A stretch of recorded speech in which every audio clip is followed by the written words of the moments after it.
Assalamualaikum warahmatullahi wabarakatuh. Bismillahirrahmanirrahim. Alhamdulillahi rabbil alamin. Wabihi nasta'in ala umuri dunya waddin. Wassalatu wassalamu ala sayyidina Muhammad ashrafil anbiya'i wal mursalin wa ala alihi wa sahbihi ajma'in. Subhanaka la ilma lana illa ma 'allamtana innaka antal alimul hakim wa la hawla wa la quwwata illa billahil aliyyil azim. Alhamdulillah, kita syukur kepada Allah Subhanahu Wa Taala. Dengan limpah kurniaannya dapat sama-sama kita meneruskan kuliah tafsir kita. Masih lagi kita dalam surah Al-Kahfi dan insya-Allah pada hari ini kita akan sambung ayat yang ke-48 dan seterusnya insya-Allah. Seperti biasa, kita akan baca dahulu ayat ini dan kita akan terangkan makna yang terkandung dalam ayat-ayat yang kita baca.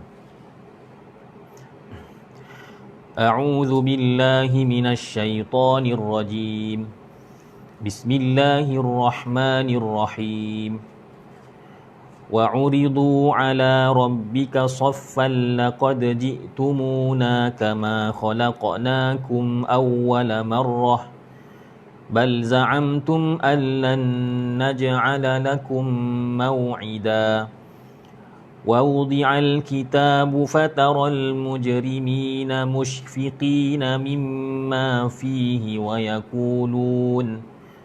ويقولون يا ويلتنا ما لهذا الكتاب لا يغادر صغيرة ولا كبيرة إلا أحصاها ووجدوا ما عملوا حاضرا wala yazlimu rabbuka ahada. Shadaqallahul azim. Baik, kita mula dengan ayat yang ke-48. Allah Subhanahu wa taala berfirman, wa uridu, dan mereka iaitu manusia dipamerkan, dihadapkan, dibentangkan, di mana dihadapkan, dibawakan kepada rabbika, Tuhan kamu, iaitu Allah, saffa, dalam saf. Dalam saf. Jadi ayat ini zahirnya menunjukkan bahawa semua manusia nampak macam semuanya itu akan dibariskan dalam satu saf. Sebab saffa di situ mufrad, satu saja, bukan sufuf. Tetapi kalau kita tengok tafsir, bukan itu maknanya. Berkata Muqatil, maksud saffa itu ialah saffan ba'da saffin. Satu saf tu betul, tapi satu saf selepas satu saf. Satu saf selepas satu saf. Satu saf selepas satu saf. Maknanya banyaklah safnya. Ya, maknanya manusia akan dibangkitkan, kata Muqatil, yu'raduna saffan ba'da saffin kas-sufufi fis salah. Manusia akan dihadapkan, dibentangkan, didatangkan, ya, dalam keadaan duduk berdiri dalam satu saf selepas satu saf. Maknanya habis satu saf, dibuat lagi satu saf. Kemudian manusia yang datang kemudian buat lagi satu saf, satu lagi saf, satu lagi saf. Seperti saf dalam solat. Jadi kalau kita datang solat berjemaah, ya, khususnya kalau kita datang dalam jemaah yang ramai, dalam masjid yang besar, sepatutnya kita teringat akan ayat ini, di mana Allah Ta'ala ceritakan kepada kita bahawa hari perhimpunan seluruh manusia itu samalah kedudukannya dalam saf. Samalah kedudukannya macam kita berdiri dalam saf-saf sembahyang kita. Ya, begitulah keadaannya. Kemudian laqad ji'tumuna kama khalaqnakum awwala marrah. Sesungguhnya, kata Allah Ta'ala, ji'tumuna, kamu telah datang kepada kami, kama khalaqnakum awwala marrah, seperti mana kami menciptakan kamu awwal marrah, pada kali pertama dahulu. Sebagaimana kamu dahulu datang, maknanya hidup kali pertama dahulu, masa di dunia dahulu, macam mana keadaan kamu, iaitu telanjang, iaitu dalam keadaan tidak berpakaian. Macam itulah juga nanti kamu di akhirat, kamu akan didatangkan kepada Allah Subhanahu Wa Taala sebagaimana kamu mula-mula kamu datang ke dunia. Dulu masa kita awal-awal kita lahir ke bumi, mana ada apa-apa. Pakaian pun tak ada, nama pun tak ada, apa pun tak ada. Maka kerana itulah disebutkan dalam hadis, ya, Nabi SAW menceritakan dalam hadis berkenaan dengan bagaimana keadaan manusia dibangkitkan pada hari kiamat. Kata Nabi sallallahu alaihi wasallam, yahsyurullahu an-nas yahsyurullahu an-nas yaumal qiyamah uratan ghurla buhma. Allah Ta'ala membangkitkan manusia pada hari kiamat dalam keadaan apa dia? Urah. Pertama sekali, urah ni maksudnya ialah tidak berpakaian, telanjang. Ghurla, iaitu dalam keadaan, ghurla maksudnya ialah dalam keadaan tidak berkhatan. Nak kata sama betul lah macam bayi, cuma badan besar lah, badan manusia, badan standard lah, tetapi dalam keadaan tak berkhatan. Nabi SAW kata buhma, dalam keadaan tidak memiliki apa-apa, tak bawa harta, tak bawa beg, tak bawa baju, tak bawa apa pun, tak bawa, memang badan semata-mata. Ya, dalam setengah riwayat menyebutkan apa dia? Hufatan uratan. Hufah maksudnya tidak berkasut, berkaki ayam, semuanya dalam keadaan berkaki ayam. Jadi itulah ini maksud dengan laqad ji'tumuna kama khalaqnakum awwala marrah. Sesungguhnya kamu telah datang kepada kami, kata Allah, sebagaimana kami menciptakan kamu pada kali pertama. Maknanya tidak ada pakaian, tidak berkhatan, tidak pakai slipper, tak bawa apa-apa barang, ya. Memang badan semata-mata, begitulah. Jadi Sayyidatina Aisyah radhiyallahu anha pernah tanya tentang perkara ini pada Nabi sallallahu alaihi wasallam. Ya. Yuhsyarun nas yaumal qiyamah. Kaifa yuhsyarun nas yaumal qiyamah? Kata Sayyidatina Aisyah, bagaimana manusia dibangkitkan pada hari kiamat? Maka kata Nabi sallallahu alaihi wasallam, auratan hufatan, dalam keadaan telanjang dan dalam keadaan tidak berkasut, maknanya berkaki ayam. Maka Sayyidatina Aisyah malu. Sayyidatina Aisyah kata, wan nisa, perempuan pun sama juga. Kata Nabi sallallahu alaihi wasallam, wan nisa, ya, wanita pun sama, perempuan pun sama macam tu juga. Maka kata Sayyidatina Aisyah, ya Rasulullah, nastahi, wahai Rasulullah, malulah kami. Malulah kami. Tengok Sayyidatina Aisyah, ya, benda belum berlaku lagi ni dah malu dah. Tapi orang pada zaman kita ni, ya Allah, ya, kalau kita tengok kadang-kadang setengah anak-anak muda, perempuan ke lelaki sama je lah, kan? Bukan kata benda belum berlaku, ni benda belum berlaku. Benda dah berlaku dah pun masih lagi tak tahu malu, kan? Masih lagi yalah tak malu, kan?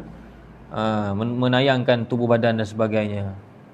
Jadi apa kata Nabi sallallahu alaihi wasallam bila Aisyah kata begitu? Kata Nabi sallallahu alaihi wasallam, ya Aisyah, al-amru ashaddu min zalika an yuhimmahum an yanzura ba'duhum ila ba'd. Wahai Aisyah, keadaan ketika itu sangat dahsyat, ya, sehingga seseorang itu tidak khawatir salah seorang sebahagian daripada mereka melihat kepada sebahagian yang lain. Keadaan pada ketika di padang mahsyar itu terlalu dahsyat sehingga manusia tak kisah, tak terfikir pun masalah tu. Orang tengok dia dan dia sendiri pun tak terfikir nak tengok orang lain. Hatta nabi-nabi, para rasul pun mereka bila didatangi oleh manusia, manusia minta pertolongan daripada para nabi. Nabi pun para nabi selain daripada Nabi sallallahu alaihi wasallam lah mengatakan nafsi nafsi, aku.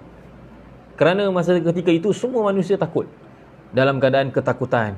Ya, kerana apa? Kerana selepas daripada perhimpunan di padang mahsyar itu, nanti Allah Taala akan panggil seorang demi seorang untuk dihisab amalannya. Macam mana keadaan kita?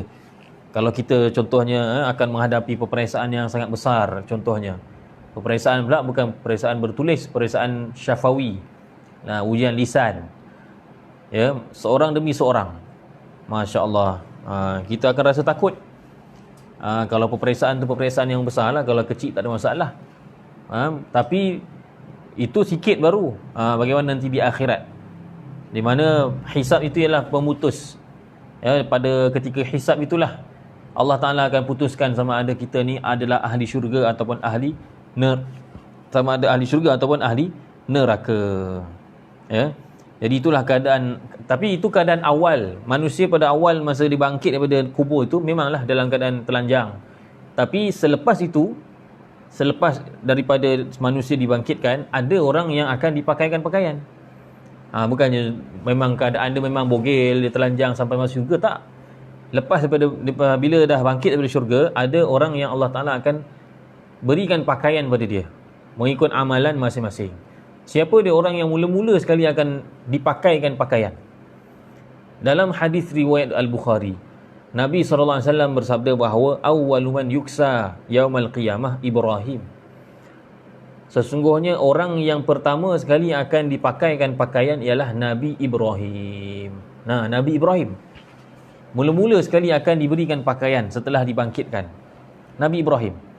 Dan ini kata ulama tidaklah menjejaskan ketinggian Nabi Muhammad sallallahu alaihi wasallam. Ya, kerana Nabi sallallahu alaihi wasallam tetaplah kita katakan sebagai kekasih Allah dan makhluk Allah Taala yang paling mulia, paling afdal. Cuma ini adalah satu kelebihan bagi Nabi Ibrahim alaihissalam. Ya, di mana dia akan menjadi orang yang mula-mula sekali diberikan pakaian pada hari kiamat, dan para ulama membincangkan apakah sebabnya. Kenapa Nabi Ibrahim AS yang dipilih sebagai orang yang mula-mula dipakaikan pakaian? Ada disebutkan dalam Fathul Bari oleh Imam Ibn Hajar Al-Asqalani. Beliau menukilkan daripada para ulama. Ada sebahagian ulama mengatakan bahawa sebab kenapa Nabi Ibrahim AS menjadi orang yang mula-mula sekali dipakaikan pakaian ialah kerana ketika mana dia dicampakkan ke dalam api, ketika itu dia ditelanjangkan. Ketika Nabi Ibrahim AS dilastik dari jauh, dilontar, dicampakkan ke dalam api, sebelum dia dilontarkan tu, orang-orang telah menanggalkan pakaian dia. Jadi dia dalam keadaan malu lah. Seluruh manusia tengok dia dalam keadaan telanjang. Dan bukan saja telanjang, bahkan dicampakkan ke dalam api. Maka oleh kerana itu, Nabi Ibrahim AS diberikan kemuliaan pada hari akhirat. Ya, Allah naikkan darjatnya, berikan dia kelebihan yang memang tidak akan, memang dialah nombor satu orang yang mula-mula sekali akan dapat pakaian, kerana dia telah dimalukan pada ketika dia hidup, masa dia hidup di dunia dahulu. Jadi itu sebabnya. Ada juga sebahagian ulama mengatakan lain pula. Ada sebahagian ulama mengatakan Nabi Ibrahim AS orang yang mula-mula dipakaikan pakaian pada hari kiamat ialah kerana ketika di dunia dahulu dia ialah orang pertama yang memakai seluar. Dia orang pertama yang memakai seluar. Sebelum tu orang tak pakai seluar ke? Orang pakai kain.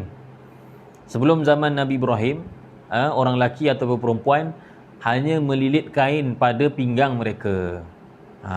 Itulah pakaiannya, pakaian asal umat manusia zaman berzaman.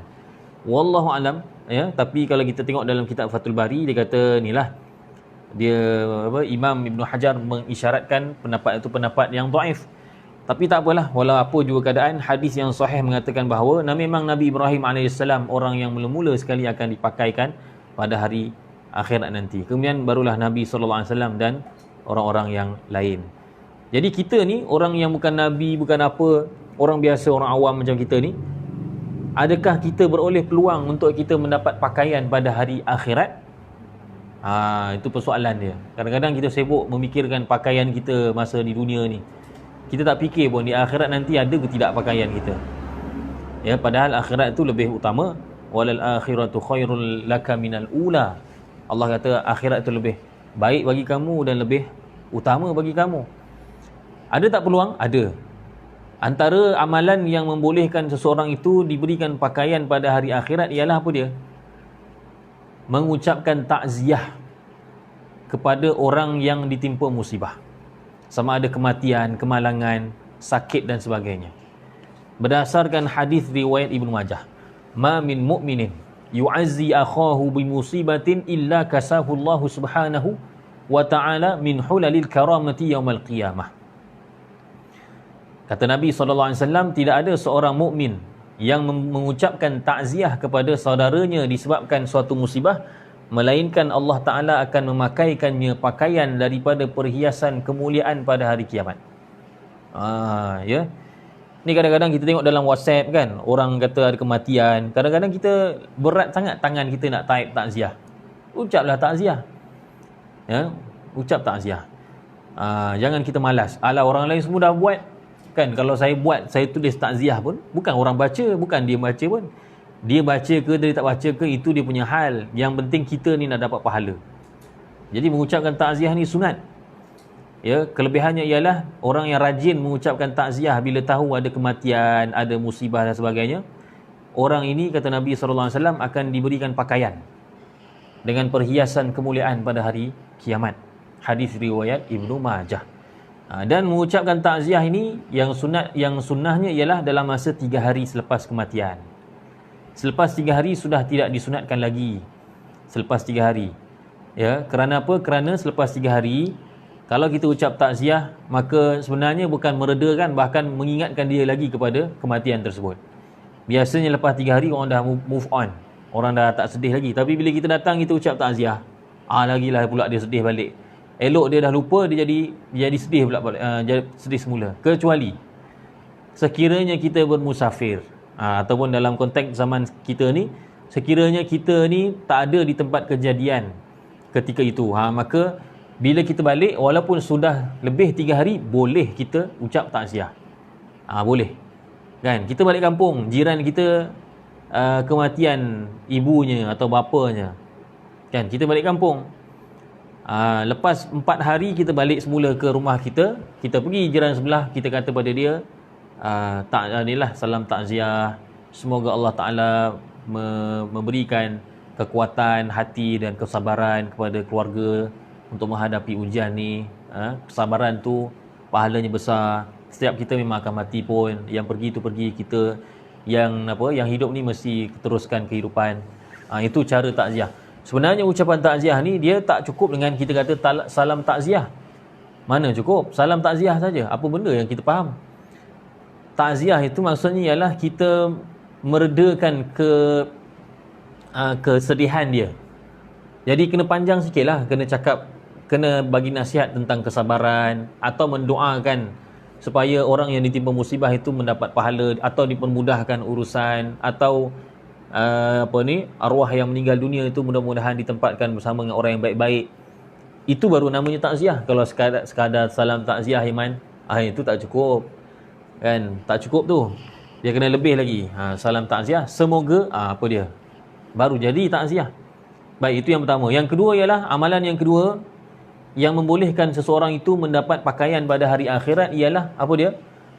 Iaitu memberi pakaian pada orang yang tak ada pakaian.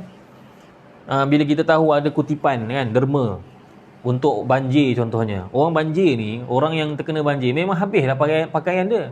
Kalau ada yang selamat pun, makna sikit lah.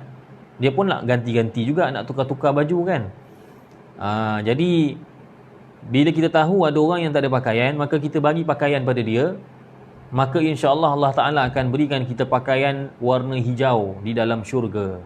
Berdasarkan hadis mauquf daripada Abu Sa'id Al-Khudri radhiyallahu anhu, ayyuma mu'minin kasa mu'minan an uriyin ala uriyin kasahullahu min khudril jannah.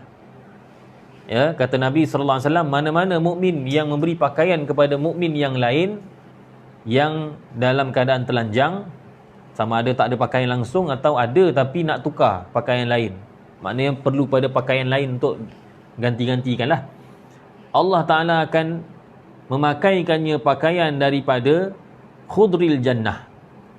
Khudril jannah ni kata ulama maksudnya ialah pakaian yang berwarna hijau di dalam syurga. Dah kalau orang tu dia diberikan pakaian syurga, takkanlah dia duduk dalam neraka, kan. Maksudnya dia tu memang akan dimasukkan dalam syurga dan dia akan diberikan pakaian berwarna hijau.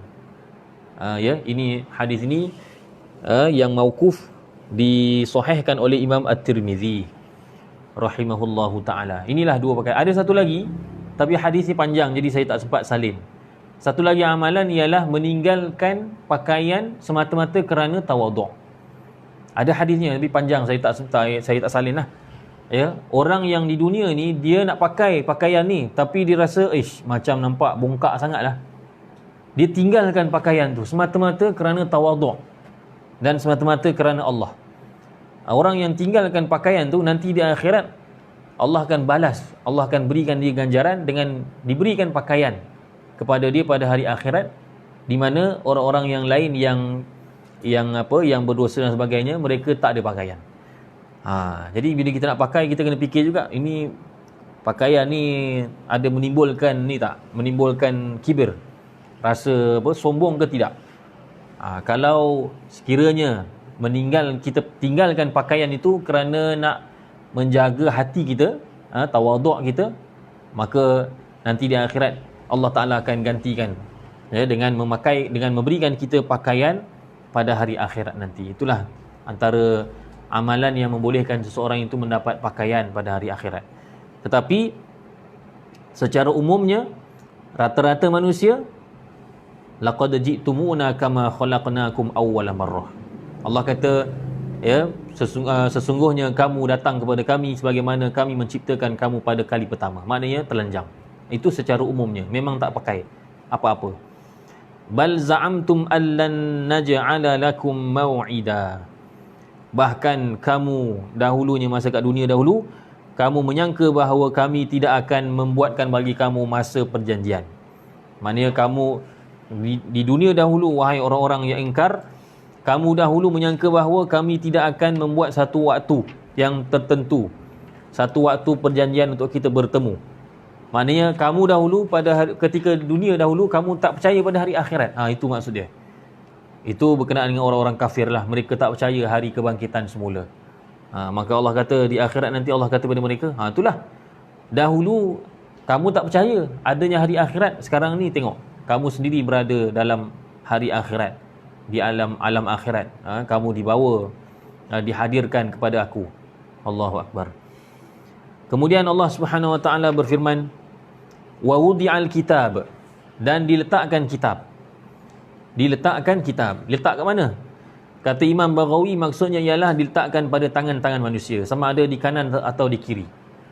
Orang baik kanan lah, orang yang jahat kiri. Wa wudi'al kitab.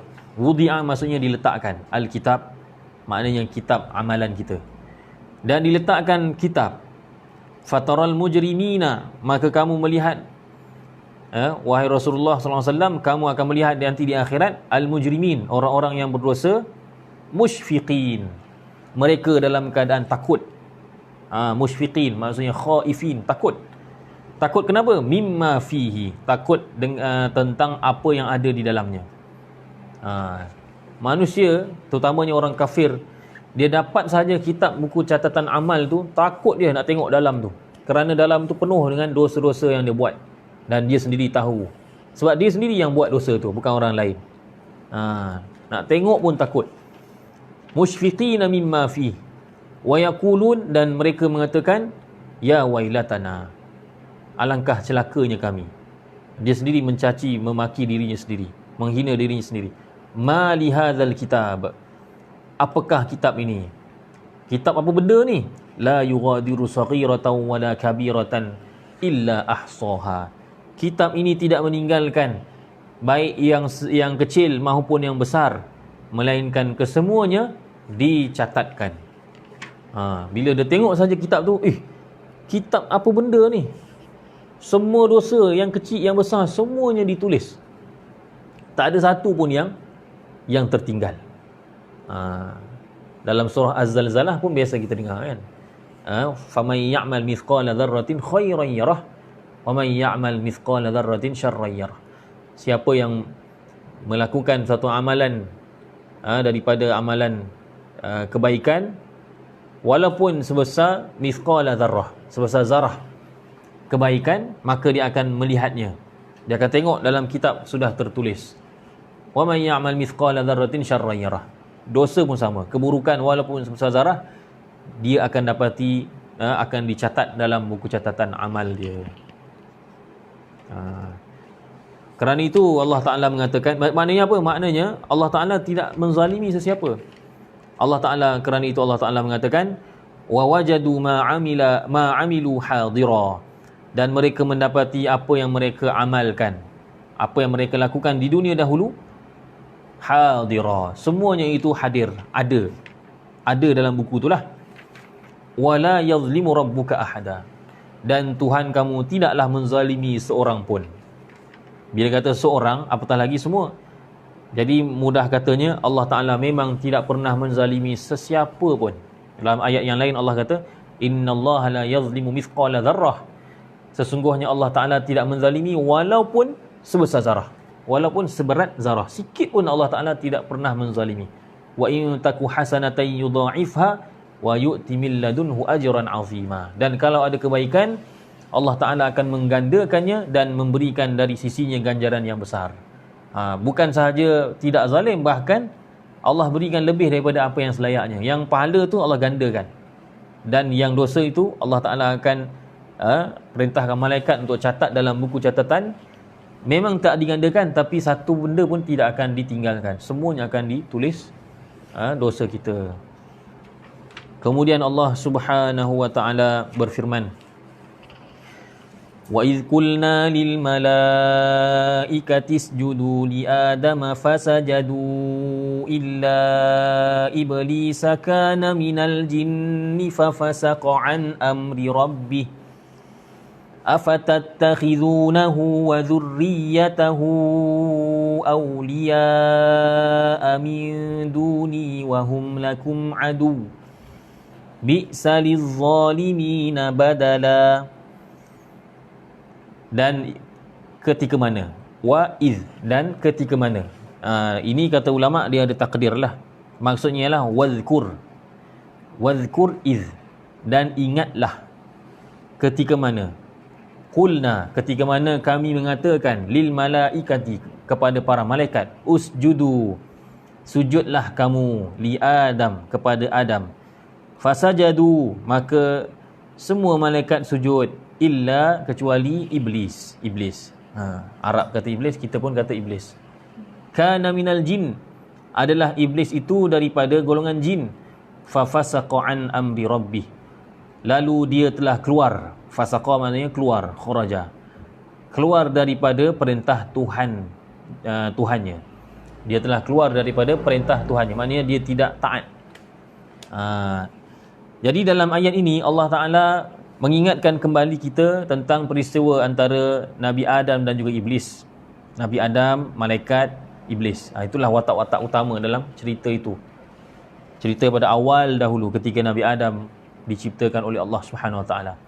Tapi persoalannya ialah apa kaitan ayat ini, kisah ini dengan cerita sebelum ini? Cerita sebelum ini berkenaan dengan hari akhirat. Tiba-tiba Allah Ta'ala flashback balik cerita tentang awal-awal kejadian manusia.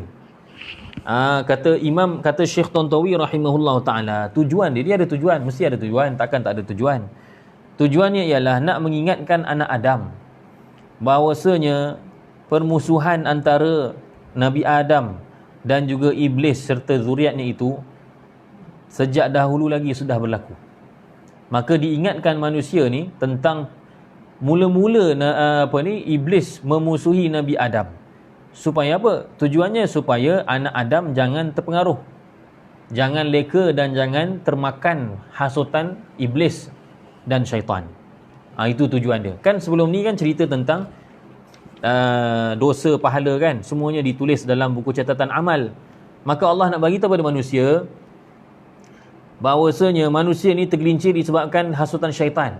Maka jangan lupa kisah Nabi Adam dulu, atuk kamu dahulu, moyang kamu dahulu, Nabi Adam.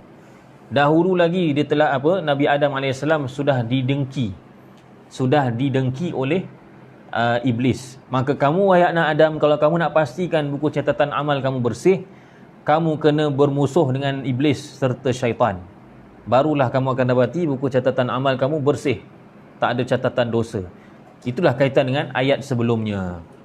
Jadi dah lalang Quran ceritakan tentang kisah ni, kita pun inilah bincangkan tentang kisah ni. Jadi ketika Allah Ta'ala ciptakan Nabi Adam AS dan dimasukkan roh, maka malaikat diperintahkan oleh Allah Ta'ala untuk sujud kepada Nabi Adam AS. Dan ulama' berbeza pandangan, adakah sujud di sini maksudnya sujud macam kita buat dalam sembahyang tu, ataukah maksudnya ialah sekadar memberikan penghormatan. Jadi pendapat yang lebih tepat mengatakan memang sujud sungguh. Memang sujud sungguh. Memang Allah Ta'ala suruh kita malaikat sujud macam mana kita sujud tu. Cuma tidaklah haram. Kerana apa? Kerana Allah Ta'ala yang suruh. Kalau Allah suruh takkanlah ni. Jadi tak ada isu lah kata, ada juga sujud kepada selain Allah. Tak. Dia Allah Ta'ala yang suruh, dan ketika itu tak ada isu. Sujud kepada selain Allah tu makna kata syirik ke apa, tak ada. Ini pendapat yang lebih tepat lah kata guru kami Syekh Jamal Faruq. Jadi memang malaikat memang disuruh sujud betul, tunduk betul. Bukannya sekadar memberikan penghormatan, tunduk sikit, tak, memang sujud sungguh. Dan itu atas perintah Allah. Jadi tak ada apa-apa, tak ada masalah. Tetapi ketika itu iblis tidak sujud. Iblis tidak sujud. Ya. Dan dia telah keluar daripada ketaatan kepada Allah. Maknanya dia terus memutuskan ketaatan dia kepada Allah Subhanahu Wa Taala. Ayat ini dibincangkan oleh ulama dengan panjang lebar. Pertama ialah maksud Adam. Apa maksud perkataan Adam? Ada yang mengatakan bahawa Adam itu, perkataan Adam itu berasal daripada perkataan Hebrew, Ibrani, dalam bahasa Arab Ibrani, Hebrew, bahasa Yahudi lah, yang diambil daripada perkataan udmah, bermaksud tanah. Lalu dibawalah sampai ke bahasa Arab, dia pun dipanggil Adam. Ya, tapi tak apalah, tak ada masalah. Yang penting ialah Adam itu ialah nama bagi manusia pertama. Yang kedua ialah iblis. Iblis. Iblis ini berasal daripada perkataan iblas. Iblas. Ablasa yublisu iblasan. Maksudnya apa? Maksudnya ialah kesedihan yang disebabkan putus asa. Perbuatan bersedih ataupun keadaan sedih seseorang itu disebabkan putus asa, itu dipanggil iblas. Jadi iblis itu dipanggil iblis sebab dia ketika dilaknat memang dia memang putus asa daripada rahmat Allah Taala. Dan kalau ikut Syekh Tantawi rahimahullah taala, Syekh Tantawi pegang yang rajih, kata beliau, kalimah iblis itu adalah bahasa ajam, nama ajam. Tapi tak apalah, itu tak payah kita bincanglah, sekadar makluman sahaja. Kan? Maknanya ada perbincangan, adakah perkataan iblis tu memang bahasa Arab ataupun bahasa lain tapi diserap masuk dalam bahasa Arab. Kalau ikut Syekh Tantawi, dia kata bahasa ajam, bahasa bukan Arab, kemudian dimasukkan dalam bahasa Arab. Kerana itu dia mamnu' minas sarf dan sebagainya lah. Kemudian satu lagi persoalan ialah iblis itu sebenarnya dia dalam kategori malaikat ke dalam kategori jin? Ya, ulama bincang. Iblis ni sebenarnya dia ni kategori malaikat ke kategori jin? Sebab dalam ayat ini kata kana minal jin. Iblis itu dalam kategori jin. Tapi kita tahu bahawa iblis adalah ketua kepada malaikat. Jadi mana satu sebenarnya? Dia kategori apa sebenarnya? Spesies dia spesies apa? Ya. Dan ini memang menjadi khilaf di kalangan ulama. Ya, memang menjadi khilaf di kalangan ulama. Ada sebahagian ulama seperti Imam At-Tabari, Qatadah, Ibnu Jurayj, Ibnu Mas'ud, hatta sahabat kan, Ibnu Mas'ud, Ibnu Abbas, ada yang berpandangan bahawa iblis itu daripada malaikat. Dia kata dari kalangan malaikat.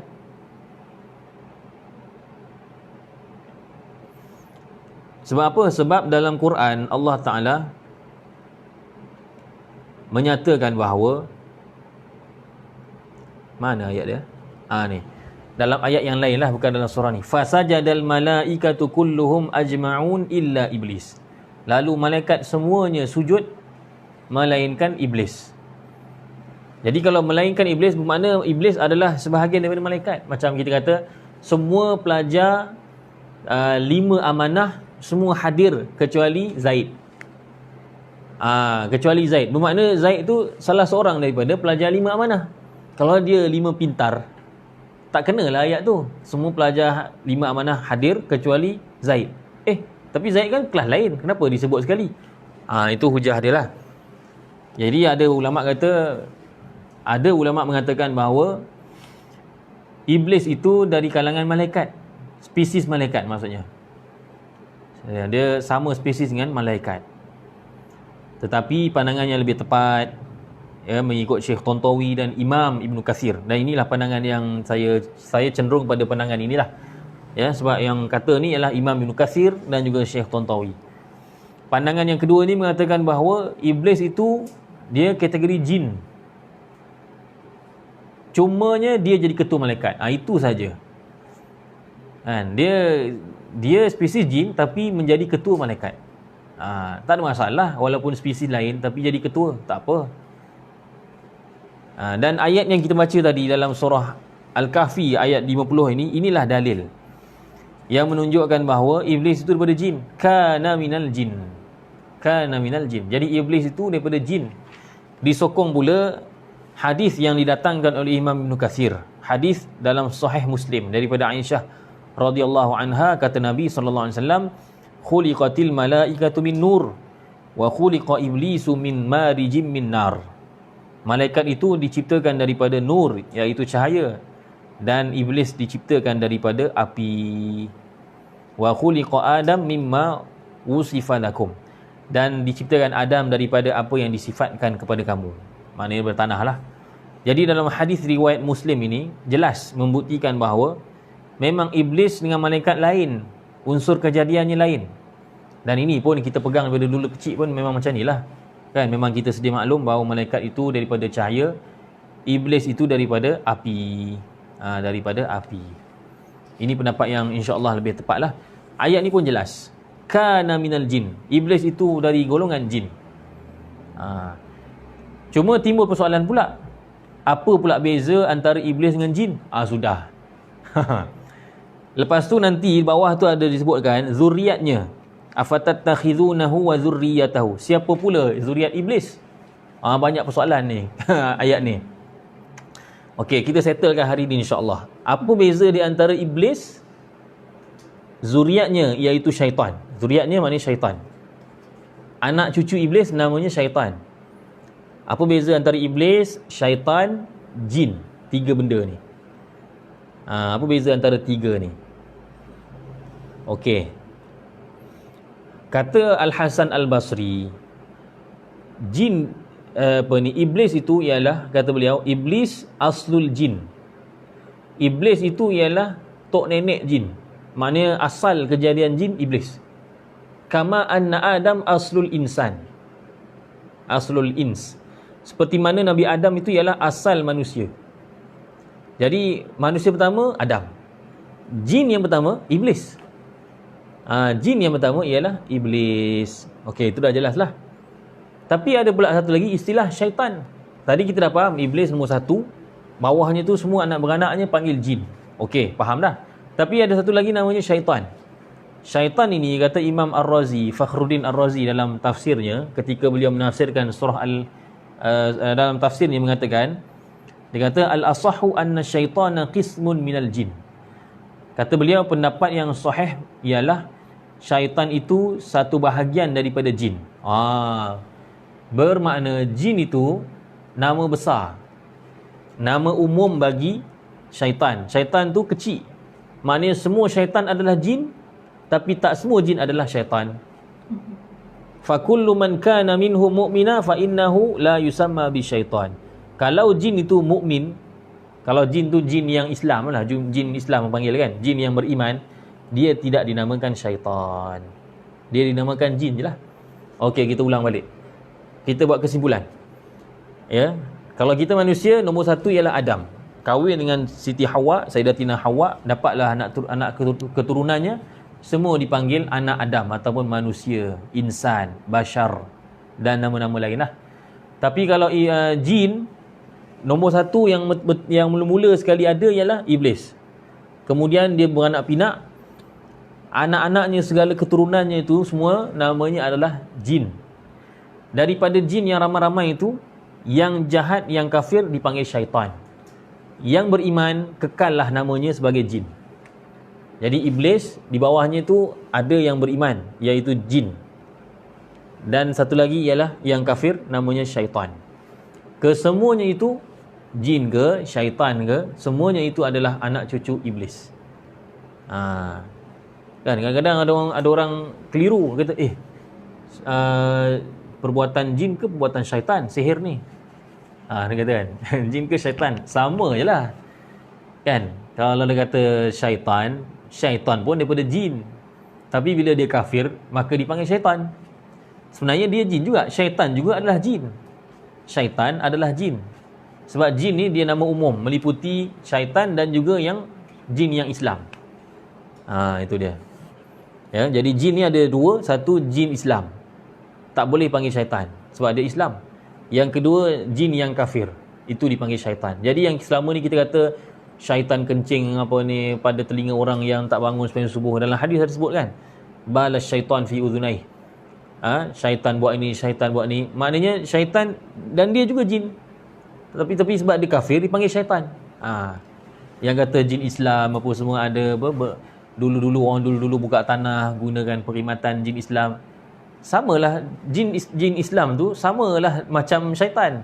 Rupa dia sama, keturunan dia, penciptaan dia, hakikat dia macam kita kan, manusia dengan manusia lain sama juga. Kulit dia macam ni, tangan dia macam ni, sama bentuk semua. Cuma yang jin tu dia Islam. Itu je beza dia. Yang syaitan tu dia kafir. Ya, jadi jelaslah. Fa fasaqa an amri. Lalu jin pula iblis tadi. Jadi tapi kenapa dipanggil iblis tu dari kalangan jin sedangkan jin itu anak cucu dia? Itu dipanggil dari segi kategori. Walaupun jin tu dia duduk bawah iblis, dia dilahirkan oleh iblis, tapi iblis tu dipanggil jin kerana dalam kategori yang sama. Tu dia kata kana minal jin. Ya, iblis itu dalam kategori jin, bermakna bukan dari kalangan malaikat. Fa fasaqa an amri rabbih. Lalu si iblis itu telah keluar daripada ketaatan perintah Tuhannya. Lalu Allah Ta'ala tanya pada manusia, afatattakhizunahu wa dzurriyyatahu awliya'a min duni wa hum lakum adu? Adakah kamu nak mengambilnya, nya itu ialah iblis, wa dzurriyyatahu dan zuriat-zuriatnya iaitu syaitan, awliya sebagai pembantu-pembantu atau pemimpin-pemimpin kamu, min duni selain daripada aku. Kamu nak gantikan aku ni, kamu tolak tepi, kamu gantikan dengan iblis dan keturunannya sebagai awliya kamu, sebagai pemimpin kamu, pembimbing kamu, pelindung kamu. Wahum lakum adu, sedangkan mereka itu adalah musuh bagi kamu. Bi'saliz zalimina badala. Alangkah buruknya gantian bagi orang-orang yang zalim. Maknanya perbuatan orang zalim, orang kafir lah, menggantikan, dia tolak Allah Ta'ala, dia gantikan dengan jin, dengan iblis, dengan syaitan sebagai awliya mereka. Itu adalah seburuk-buruk gantian bagi orang yang zalim. Dalam ayat ini menunjukkan bahawa iblis ni dia ada zuriat, dan kita tahulah iblis ada zuriat. Itu yang kita panggil sebagai jin Islam dan juga syaitan. Cuma masalahnya ialah macam mana dia melahirkan zuriat. Kan? Kita bukan tahu pun dia kahwin ke tidak. Kan? Soalan ini pernah ditanya kepada Imam Asy-Sya'bi. Sebelum ni saya pernah cerita kan. Orang tanya kepada Imam Asy-Sya'bi. Kan? Macam mana iblis mengeluarkan zuriat? Kan? Dia kahwin ke, dia bertelur ke, dia macam mana?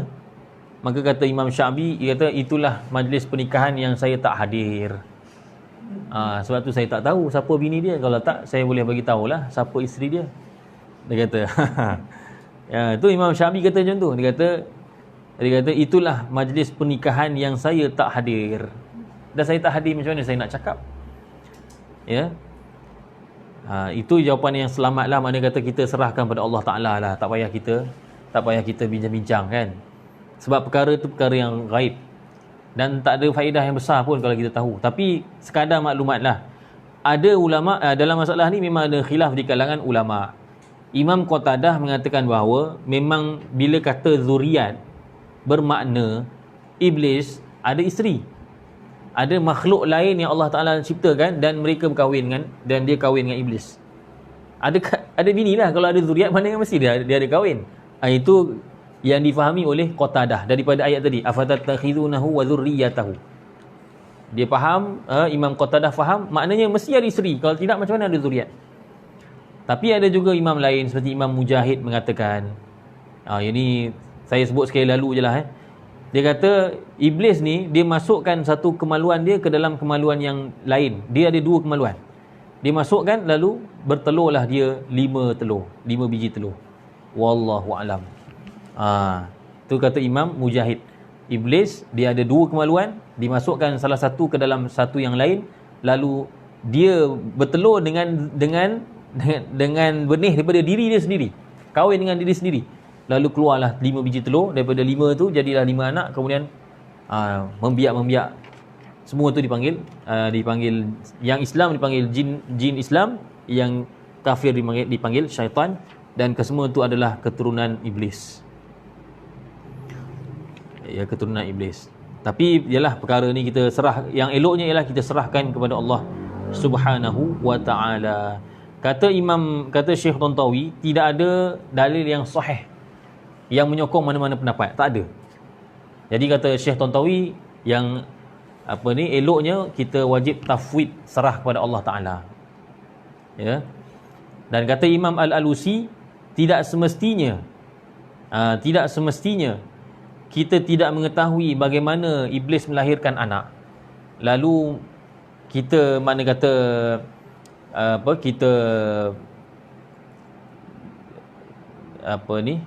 kita tolak. Tak semestinya kita tak tahu bagaimana dia dilahirkan anak, maka kita tolak bahawa dia ada anak. Sebab ada juga ulama menafikan iblis ni beranak, ada juga. Tapi yang pendapat yang betul ialah iblis ada anak, sebab zuriat tu maksudnya anak. Kata Imam Al-Alusi, maksud wa zurriyatahu tu maknanya aulad, anak-anak. Dan ketidaktahuannya kita tentang bagaimana dia melahirkan anak itu tidaklah dijadikan hujah untuk menafikan yang dia ada anak. Bila kita tahu Allah kata dia ada anak, iblis ada anak, cukup, kita percaya je iblis ada anak. Bagaimana cara dia? Wallahu alam. Kemudian Allah Subhanahu wa taala berfirman, ma ashhadtuhum khalqas samawati wal ardi wala khalqa anfusihim wama kuntu muttakhidhal mudillina aduda. Ma ashhadtuhum, tidaklah aku menghadirkan mereka, iaitu siapa dia? Iblis dan zuriatnya, sebagai saksi. Syahida maksudnya menjadi saksi. Ashhada maksudnya ambil orang lain sebagai saksi, bawa orang lain sebagai saksi. Jadi Allah kata, aku tak pernah pun aku tak pernah bawa mereka ni, aku tak pernah menghadirkan iblis dan zuriat-zuriatnya sebagai saksi. Khalqas samawati wal ard, ya, ketika mana aku menciptakan langit dan bumi. Iblis tak nampak pun, sebab iblis pun makhluk Allah. Ketika Allah menciptakan langit dan bumi, iblis dia tidak melihat peristiwa itu ketika Allah Ta'ala ciptakan langit dan bumi. Wala khalqa anfusihim, dan tidak juga ketika mana aku menciptakan mereka, diri mereka. Ketika diri mereka diciptakan pun dia tak nampak. Macam kita lah manusia kan, ketika kita dalam perut ibu kita, terbentuknya tangan, kaki semua ni, mata, mana kita nampak, kita tak perasan pun, tahu-tahu lahir dah ada dah semua kan. Jadi nak katanya bahawa mereka ni lemah, iblis, syaitan lemah. Wama kuntu muttakhidhal mudillina aduda, dan tidaklah aku mengambil tidaklah aku mengambil al-mudillin, golongan yang menyesatkan, aduda sebagai pembantu, sebagai penyokong. Allah kata, aku golongan yang menyesatkan ni, iaitu iblis dan syaitan, aku tak ambil mereka sebagai pembantu. Kerana apa? Kerana Allah Ta'ala maha hebat. Allah tak berhajat pada sebarang makhluk.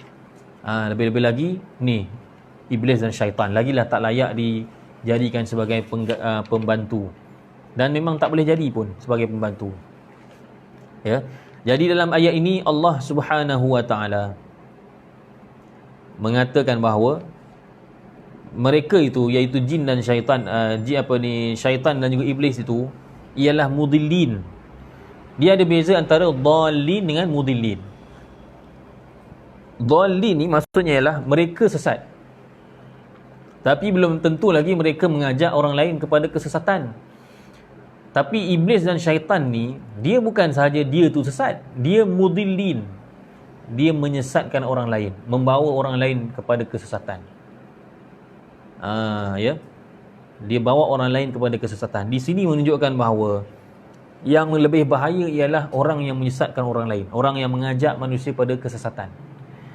Kalau orang tu sesat seorang-seorang, dia duduk seorang-seorang, duduk dalam rumah, beramal dengan ajaran sesat, ialah memang berdosa, tahulah memang berdosa, memang tak elok. Tapi mudaratnya tu tak besar manalah, sebab dia seorang. Masalahnya kalau sekiranya dia mengajak ajaran tetangga sama-sama ikut ajaran sesat, yang ni yang masalah. Kerana itu Allah Ta'ala sifatkan iblis dan syaitan tu sebagai mudillin, bukannya dhalin. Nampak beza tu? Ya. Dan boleh saja, kata para ulama, sebenarnya boleh saja Allah kata wama kuntum muttakhidhahum, dan tidaklah aku mengambil mereka sebagai pembantu, penyokong. Kan Arab ni, orang Arab ni kan, bahasa Arab ni suka pada ringkas. Setelah disebutkan tentang iblis dan juga zuriatnya, iaitu syaitan, boleh sahaja Allah kata wama kuntum muttakhidhahum, kan, lebih ringkas. Dan aku tidak mengambil mereka sebagai adud, sebagai pembantu, penyokong. Ya, tapi Allah Taala tak kata begitu. Allah kata al-mudillin. Kerana apa? Kata Syekh Tantawi rahimahullah taala, kerana nak highlightkan kepada kita, nak menjelaskan, nak suruh kita berikan tumpuan kepada apa? Kepada sifat mereka itu.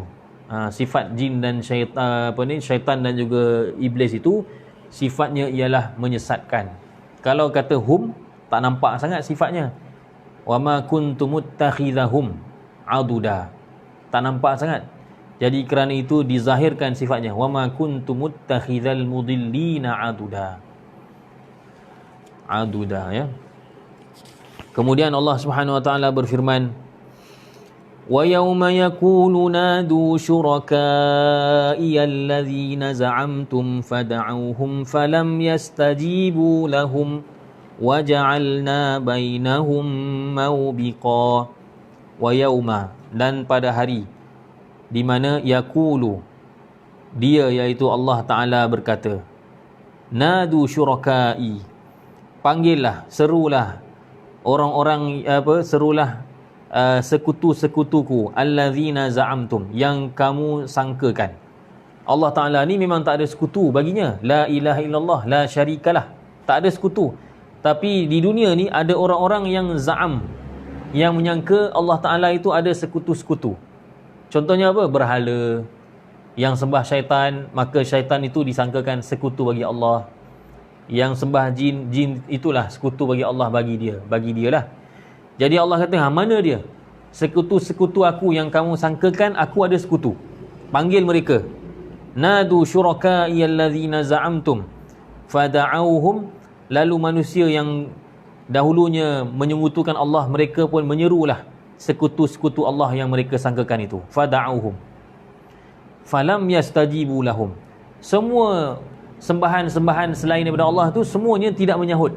Falam yastajibu lahum, mereka tidak mustajabkan, maknanya mereka tak menyahut seruan-seruan penyembah-penyembah mereka di dunia dahulu. Dulu di dunia mereka lah yang sembah pun, tapi bila di akhirat, orang-orang yang menyembah mereka ketika di dunia dahulu, panggil mereka, panggil yang menjadi sembahan itu, jin ke syaitan ke apa-apalah, dewa ke apa benda semua tu, berhala-berhala, semua tak menyahut. Waja'alna bainahum mawbiqa, dan kami jadikan bagi di antara mereka itu mawbiqa. Nak bagi tahu je bahawa semua sembahan-sembahan, segala apalah, tak kira sama ada batu ke apa ke, sama ada benda tu hidup ataupun benda yang mati. Ada yang menyembah benda hidup, contohnya manusia menyembah manusia. Segala-gala yang disembah selain daripada Allah, di akhirat nanti bila diseru, semua tak dapat tolong, bahkan tak bersuara pun, tak menyahut. Nak menyahut macam mana? Ketika itu memang Allah Ta'ala sahaja yang kontrol segala-galanya. Memang tak beranilah, nak angkat kepala pun tak berani. Kan, orang menyembah apa, ayah pin ke apa ke, tak berani dia. Nanti di akhirat dia tak berani angkat kepala. Nak cakap, nak menyahut saya pun dia tak berani cakap. Falam yastajibu lahum, dia tidak akan berani menyahut ketika mana diseru di padang mahsyar, di padang mahsyar nanti. Waja'alna bainahum mawbiqa, dan kami jadikan di antara mereka itu, kata Allah Ta'ala, mawbiqa. Maknanya apa? Kami jadikan di antara yang menyeru dan yang diseru itu, di tengah-tengahnya itu mawbiqa. Mawbiqa ni ada beberapa tafsiran. Ada ulama yang menafsirkan mawbiqa itu ialah, maksudnya ialah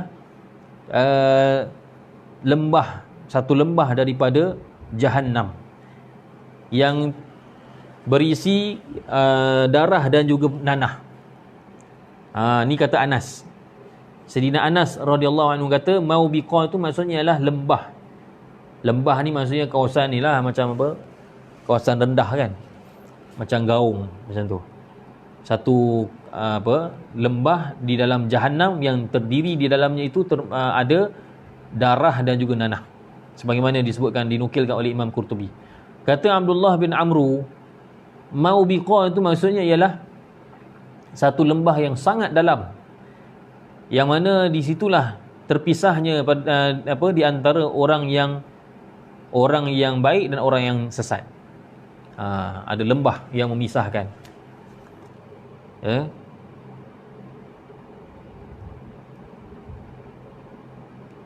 Dan kata Syekh Tantawi rahimahullahu taala, Maubiqah itu maksudnya ialah kebinasaan.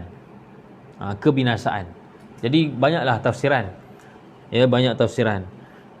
Tapi maksud umumnya ialah nanti orang-orang yang menyembah selain daripada Allah, orang-orang yang di dunia dahulu melakukan syirik kepada Allah, mereka akan dipisahkan daripada orang-orang yang baik-baik ni. Mereka akan dipisahkan dengan satu lembah.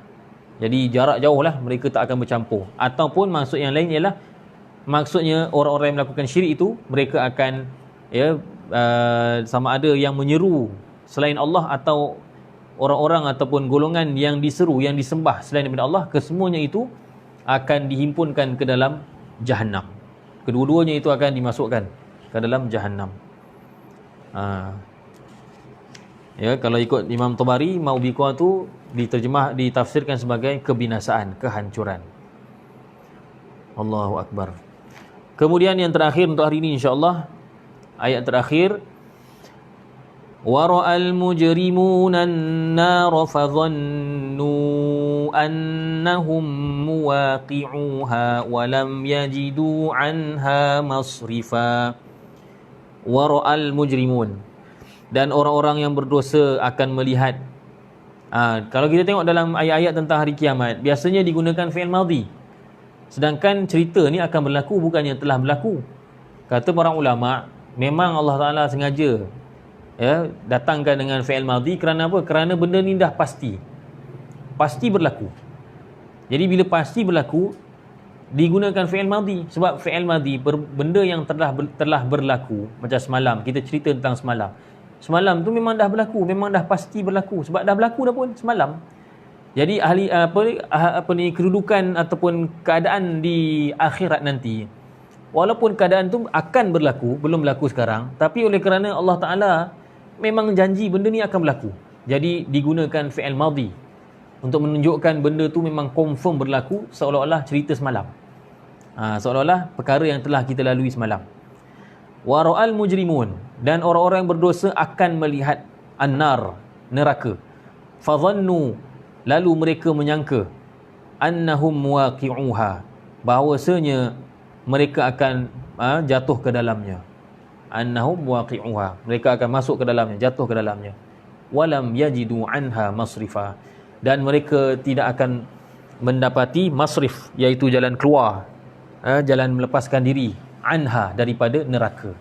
Mereka tak akan jumpa jalan keluar daripada neraka. Maksudnya apa? Maksudnya orang-orang berdosa ni bila mereka melihat, baru lihat, belum masuk lagi, baru lihat neraka, terus mereka dalam hati mereka mengatakan, memang aku akan masuk ni, tak ada jalan lepas, tidak ada jalan keluar. Dan zon di sini, zonnu kan, zon kalau ikut dalam fiqah, zon maksudnya ialah tak sampai yakin kan, dia adalah sangkaan yang kuat, itu dipanggil zon, tapi tak sampai 100%. Kalau yakin baru 100%. Tapi dalam Al-Quran di banyak tempat kalau zon ini bermaksud yakin. Ini salah satu daripada kunci ilmu tafsir. Jangan kita tafsirkan zon ni sebagai sangkaan, dia tak tepat. Kalau zon ceritanya tentang hari akhirat, maknanya yakin. Contohnya apa? Contohnya sifat orang yang khusyuk, Allah Ta'ala kata apa? Alladzina wasta'inu bis-sabri was-salah wa innaha lakabiratun illa 'alal khashi'in alladzina yadhunnuna annahum mulaqu rabbihim. Allah kata orang-orang khusyuk itu mereka ialah mereka yang yadhunnun. Maksud yadhunnun tak boleh kata sangka, kalau sangka tak kuatlah iman dia. Jadi yadhunnun tu maksudnya mereka meyakini annahum mulaqu rabbihim, mereka akan bertemu dengan Tuhan mereka. Nak bagi tahunya bahawa kunci dalam ilmu tafsir yang kita kena pegang, kalau yadhunnun berkait dengan perkara ghaib atau perkara akhirat, Dia jangan kita terjemahkan sangka, kita terjemahkan yakin. Dan itulah yang disebutkan dalam tafsir di sini.